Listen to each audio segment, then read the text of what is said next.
Il existe d'excellents anti-inflammatoires naturels. Par exemple, on pense beaucoup aux oméga 3. Les oméga 3, ceux qu'on trouve dans les poissons gras, mais aussi dans certaines huiles végétales, comme l'huile de lin par exemple, ou l'huile de cameline, ces oméga 3 vont servir pour faire des prostaglandines anti-inflammatoires. Ce sont des messagers chimiques qui sont créés dans notre corps et qui vont servir à diminuer l'inflammation. Donc, c'est pour ça que des fois, de prendre suffisamment d'oméga 3 peut aider à baisser notre inflammation.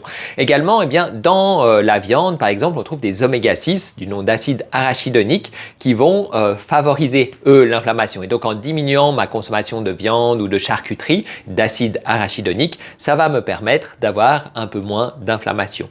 Il existe des plantes comme le curcuma avec la curcumine qui est de plus en plus utilisée aussi pour des médicaments parce que ça a un puissant effet anti-inflammatoire. On a des plantes comme le ribes nigrum, le cassis par exemple, les feuilles de cassis ont aussi un très puissant effet anti-inflammatoire. Donc on voit qu'il y a différentes plantes, différents compléments, il y en a bien d'autres bien sûr, mais qui ont des effets pour baisser l'inflammation en cas de besoin. Mais il va falloir quand même toujours trouver qu'est-ce qu'il y a derrière cette inflammation. Pas la couper juste pour la couper, mais la baisser afin que notre corps puisse être un peu moins sous état d'alarme et puis comprendre ce qu'il y a derrière, comment équilibrer la santé pour qu'en fait, après, mon corps n'ait plus besoin de passer comme ça par des inflammations.